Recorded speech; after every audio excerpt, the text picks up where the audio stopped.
Today we will learn more about crop production and management. In my last video, I taught you about how to grow crops. ठीक है, और food क्या होते हैं उसका link आपको डिस्क्रिप्शन में मिल जाएगा. तो आज हम पढ़ेंगे protection of crop from paste and disease.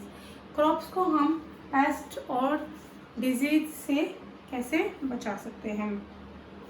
कुछ हार्मफुल बैक्टीरिया होते हैं, इंसेक्ट होते हैं, rats, rabbits, microbes, fungi and virus. इनकी वजह से क्रॉप में डिजीजेस हो सकती हैं. Some chemical call pesticides. हम पेस्टिसाइड्स कुछ केमिकल्स होते हैं, इनका स्प्रे करके अपनी क्रॉप को खराब होने से बचा सकते हैं. और कुछ होते हैं इंसेक्टिसाइड. इंसेक्टिसाइड्स का यूज करके हम अपनी क्रॉप को इंसेक्ट से बचा सकते हैं. This is use for insect. Insect के लिए इंसेक्टिसाइड्स का यूज किया जाता है. पेस्टिसाइड्स का यूज पेस्ट के लिए होता है, लाइक रैट,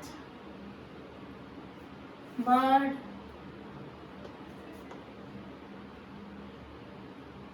रैबिट. ठीक है, तो ये दोनों जो होते हैं पेस्टिसाइड और इंसेक्टिसाइड, ये सब केमिकल से बने होते हैं. ये इंसेक्ट को किल करने के काम आते हैं, ये पेस्ट को किल करने के काम आते हैं. Insecticides are used to kill insects. Some insecticides are BHC, DDT are example of insecticides. Rodenticides, एक होता है rodenticides, are used to kill rodent. rodent को kill करने के काम आते हैं rodenticides. Zinc phosphate, morphines are called rodenticides. Fungicides are used to kill fungi. Birds can be scared away from the fields by installing scarecrows. Harvesting. The next topic is harvesting, threshing and winnowing. अभी हमने पढ़ा pesticides का use क्यों किया जाता है, क्योंकि हमें अपनी क्रॉप को बचाना भी तो है. हमने क्रॉप लगा दी, उसको हमें कीड़ों से बचाना. अगर कीड़े लग जाएंगे तो खराब हो जाएगी, वो यूजफुल नहीं रहेगी, हमारी सारी मेहनत बेकार चलेगी. इसलिए इन चीज़ों का यूज़ किया जाता है. अब इसके बाद क्या करेंगे, जब फसल पककर तैयार होगी, harvest, threshing and winnowing. Harvest means cutting off crops, crops को काटना. ठीक है, हार्वेस्ट करने के बाद if you done either manually by means of sickle और by some other mechanical means by using a harvester. अब हार्वेस्टिंग करने के लिए हम मैन पावर का यूज कर सकते हैं. मैन पावर के लिए हम किसका यूज करेंगे, सिकल. सिकल आपने देखा होगा कैसा होता है, वो इस टाइप से होता है.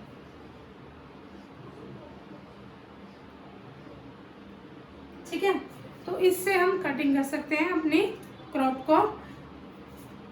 और कई बार हम हार्वेस्ट करने के लिए मशीन्स का यूज कर सकते हैं. हार्वेस्टिंग मशीन्स आती हैं. Pongal, Vaisakhi, Holi, Diwali are the special festival associated with harvesting. हमारे कुछ फेस्टिवल है जो हार्वेस्टिंग से जुड़े हुए होते हैं. ठीक है, जैसे पोंगल जो साउथ में मनाया जाता है, उस टाइम फसल की कटाई होती है, तब पोंगल उस खुशी में मनाया जाता है. ठीक है, हमारे इंडिया में दो टाइप्स के फेस्टिवल होते हैं. फसल अकॉर्डिंग टू हार्वेस्ट, क्रॉपिंग से रिलेटेड, और दूसरा होता है हमारे कुछ नेशनल हॉलीडे होते हैं, और कुछ डिपेंड करते हैं कि गॉड के ऊपर, कि जैसे राम जी आए तो दिवाली, तो कुछ रक्षाबंधन वगैरह कुछ अलग तरीके के फेस्टिवल होते हैं. तो जो पोंगल, वैसाखी, होली, दिवाली, नवरात्रि, ये फेस्टिवल हार्वेस्ट से रिलेटेड होते हैं. And are celebrated with great joy in different states of India. हर स्टेट में अलग अलग तरह का त्यौहार मनाया जाता है. जैसे नॉर्थ में बैसाखी मनाई जाती है पंजाब में, और साउथ में पोंगल मनाई जाती है। द हार्वेस्टेड क्रॉप में contain all kinds of incredible matter. The whole process of separation of grains from the harvesting crop is known as threshing. अब ये इस तरीके से क्रॉप होती है, ठीक है। तो इसके अंदर सीड्स होते हैं।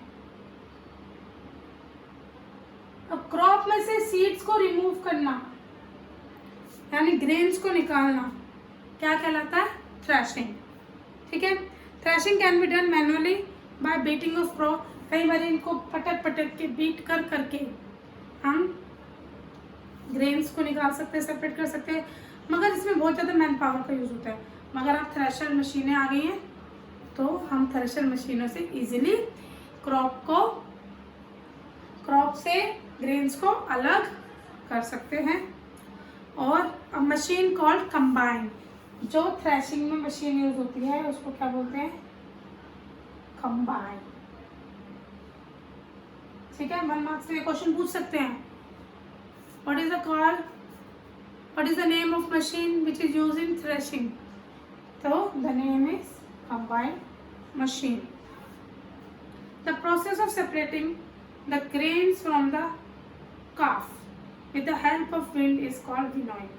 अब उसके बाद कंबाइन से भी अलग करने में थोड़ा बहुत रह जाता है हल्का फुल्का, तो फिर विनोइंग करके छान के फटक के हम काफ को ग्रेन से अलग कर देते हैं। अब इसके बाद क्या होगा? जब हमने ग्रेन को अलग कर दिया काफ से, तो जो ग्रेन्स हमें मिला उसको अब हमें क्या करना है? स्टोर करने के लिए और माइक्रो ऑर्गेनिज्म से बचाने के लिए हम क्या करेंगे? कंटेनर्स का यूज करते हैं। उन कंटेनर्स को कहते हैं सिलोज। बड़े बड़े ऐसे कंटेनर्स होते हैं, तो इसके बहुत सारे, इन कंटेनर्स को क्या कहते हैं? Silos are use for storage, ठीक है। और पहले जो इनसे ग्रेन्स निकला, ग्रेन्स को हम जूट बैग्स में फिल करेंगे। आफ्टर दैट हम उन्हें सिलोस में रख देंगे। At extra stock called buffer stock, और जो थोड़ा बहुत स्टॉक बच जाएगा उसको हम क्या कहते हैं? Buffer stock is always maintained to compensate when there is shortfall in production due to some reason such as drought and monsoon failure। कई बारी हमें कुछ स्टॉक भी बचा के रखना पड़ता है, जितना हमारा यूज़ हो जाता है उसके बाद, क्योंकि उसे बफर स्टॉक कहते हैं। कई बारी कुछ ऐसी घटनाएं हो जाती है जैसे अर्थक्वेक वगैरह, जिसकी वजह से हमें उस स्टॉक का उस ईयर यूज करना पड़ सकता है। Improvement of crop production. अब क्रॉप प्रोडक्शन में हमें इम्प्रूवमेंट करना है। कैसे इम्प्रूव करें? The population of our country is increasing day by day. हमारी कंट्री की population day by day increase होते जा रही है। Most impressive growth in food grains production in our country occurred during green revolution। We become self sufficient in food grains। अब green revolution आ जाएगी तो हम सेल्फ सफिशिएंट बनेंगे, हमें किसी से फूड मंगाने की जरूरत नहीं करनी पड़ेगी। हम एक्सपोर्ट कर सकते हैं, फूड को इंपोर्ट करने की जरूरत नहीं पड़ेगी। The following are the factor which are responsible for increase production for crop. अब क्या क्या फैक्टर है जिसकी वजह से हमें क्रॉप को इंक्रीज करना पड़ेगा? यूज और किस किस फैक्टर को यूज करके हम क्रॉप्स को इंक्रीज कर सकते हैं? यूज ऑफ इम्प्रूव सीड्स, अच्छे सीड्स का इस्तेमाल करके। Improve of the soil fertility, soil की फर्टिलिटी को बढ़ाकर। Protection of plant and paste by using pesticides, और अपने प्लांट को, अपनी क्रॉप्स को पेस्टिसाइड्स का यूज़ करके उसमें पेस्ट कंट्रोल करके अपने क्रॉप्स को बचा सकते हैं ताकि वो खराब ना हो। Control of plant diseases. अब प्लांट डिजीज पर भी कंट्रोल करने से हम अपनी प्रोडक्शन को बढ़ा सकते हैं। बेटर स्टोरेज फैसिलिटी, हमारी स्टोरेज फैसिलिटी भी बेटर होनी चाहिए, ड्राई होनी चाहिए, सब कुछ नॉर्मल होना चाहिए। Scientists and farmers are using new techniques to improve crop variety. जो साइंटिस्ट हैं और फार्मर्स हैं वो नई टेक्नोलॉजी का यूज करते हैं क्रॉप को बढ़ाने में. Any single variety of plant species may not possess all the useful characters. Most of these can be brought together into one variety by hybridization. It is a technique to improve crop by cross breeding to different varieties. Hybridization क्या होता है? तो hybridisation क्या होता है कि जैसे दो तरीके की सब्जी वेजिटेबल्स है, इसकी और इसकी दोनों की ब्रीडिंग करा दी, आधी इसमें से ले ली आधी इसमें से ले ली, तो ये क्रॉस ब्रीडिंग होगी. अब क्रॉस ब्रीडिंग से जो न्यू फ्रूट निकलेगा तो उससे बोलते हैं hybridisation. When the studier plant of crossbred with the better yielding variety of hybridicide, a new daughter plant is produced. अब जब हमने दो प्लांट से यूज से एक नया प्लांट बना दिया तो उसको बोलते हैं daughter plant. Cross some other techniques are field fallow crop rotation and mix cropping. Crop rotation क्या होता है? फसल को बदल बदल के लगाना. फसल को बदल बदल के लगाने से क्या होगा? जो सॉइल है या फील्ड है, फील्ड की फर्टिलिटी खराब नहीं होगी. ठीक है. और mix cropping is a process जिसमें क्या होता है, एक फील्ड में कहीं पे कुछ ग्रो कर दिया जाता है, कहीं पे कुछ ग्रो कर दिया जाता है. जैसे यहाँ पे इतने में कैरेट ग्रो कर दी, ठीक है, यहाँ पे बीट ग्रो कर दी, इतने एरिया में कुछ और ग्रो कर दिया. तो इस तरीके से उसको बोलते हैं मिक्स क्रॉपिंग. ठीक है. आई होप आपको इतना समझ आया होगा. अब हम पढ़ेंगे नाइट्रोजन साइकिल. नाइट्रोजन साइकिल क्या होता है? Nitrogen is very essential for crops. Crops के लिए नाइट्रोजन बहुत जरूरी होता है. नाइट्रोजन के लिए air contain about 78% of nitrogen in atmosphere. Water bodies also contain nitrogen. Nitrogen is an essential component of protein, vitamin and nucleic acid which are present in all living things. The cyclic process by which nitrogen element is circulated continuously through all living and non-living component of the biosphere is called nitrogen cycle. देखो जैसे atmosphere में nitrogen है, atmosphere के nitrogen से ये rain हुई, rain से कहाँ गया? सॉइल में. सॉइल से वाटर में,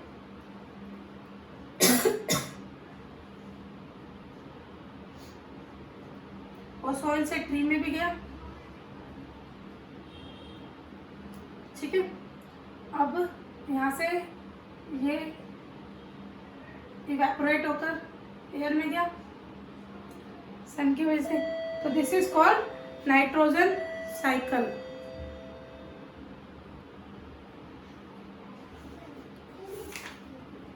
nitrogen fixation. Nitrogen fixation is two type: atmospheric nitrogen fixation and biological nitrogen fixation. During lightning in the sky when temperature is high, जब temperature high होता है, the nitrogen gas present in the atmosphere react with oxygen to produce oxide of nitrogen, which get dissolved in rainwater forming dilute nitric acid and react with alkali of the soil from nitrate. जो atmosphere में nitrogen होती है वो बहुत high temperature पे होती है. ठीक है. और वो नाइट्रोजन ऑक्सीजन से रिएक्ट करके नाइट्रोक्स ऑक्सीजन बनाती है और रेन वाटर से नाइट्रिक एसिड करके वो नीचे आ जाती है. और बायोलॉजिकल नाइट्रोजन फिक्सेशन क्या होता है? Atmosphere nitrogen is converted into nitrogen compound by living organism. जो लिविंग ऑर्गेनिज्म है, bacteria, rhizobium, clostridium, which live in root, जो रूट में है, प्लांट की रूट में नाइट्रोजन प्रेजेंट होते हैं, उसकी वजह से भी प्लांट जल्दी ग्रो करते हैं। Nitrogen assimilation, inorganic nitrogenous compound are converted into organic compound that become a part of living organism. This conversion of inorganic compound into organic compound is called nitrogen assimilation. The plant absorb nitrogen compound from the soil and water and convert into plant protein. देखो, जो nitrogen soil में present है उसकी वजह से plant उसको protein में change कर देता है, तो उसको बोलते हैं nitrogen assimilation.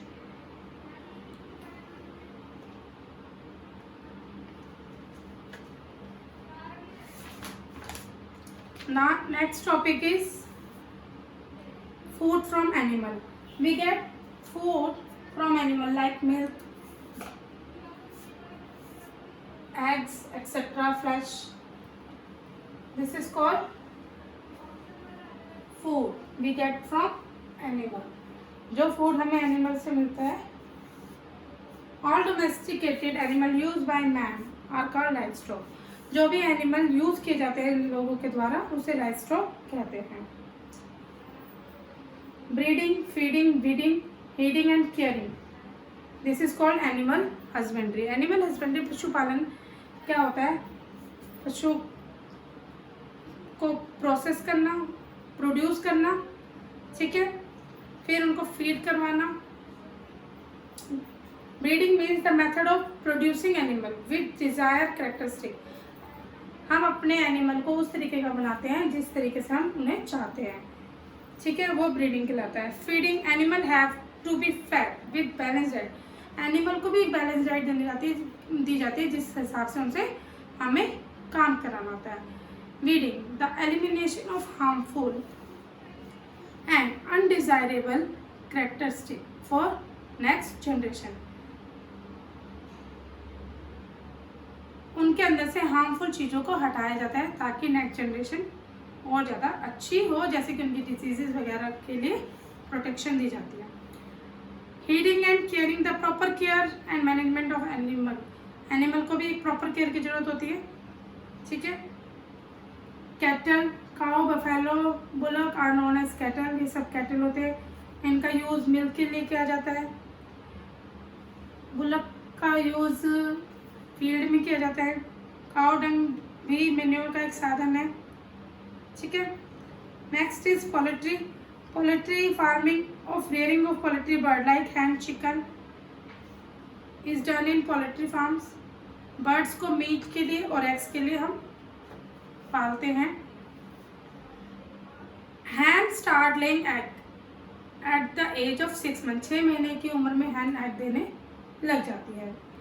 The egg laying hen is known as broody hen. The egg has a yellow portion. जो उसके अंदर एग के अंदर येलो पोर्शन होता है वो यॉक कहलाता है. And it is rich in fats and lipids. जो यॉक होता है, yellow part of the egg is called yolk, जो किससे रिच होता है? फैट और लिपिड से, ठीक है. और जो वाइट पोर्शन है वो प्रोटीन से रिच होता है. और जो एग शेल है वो कैल्शियम कार्बोनेट से बनता है. एग शेल जो एग के ऊपर का कवर होता है, ये, ठीक है. फिशरी, हमारे देश में फिशेस को भी पालते हैं. उनको वो भी एक ग्रेट सोर्स है विटामिन एंड मिनरल्स का. फिश का ऑयल भी यूज़ किया जाता है विटामिन डी के कैप्सूल्स बनाने में और एक के, ठीक है.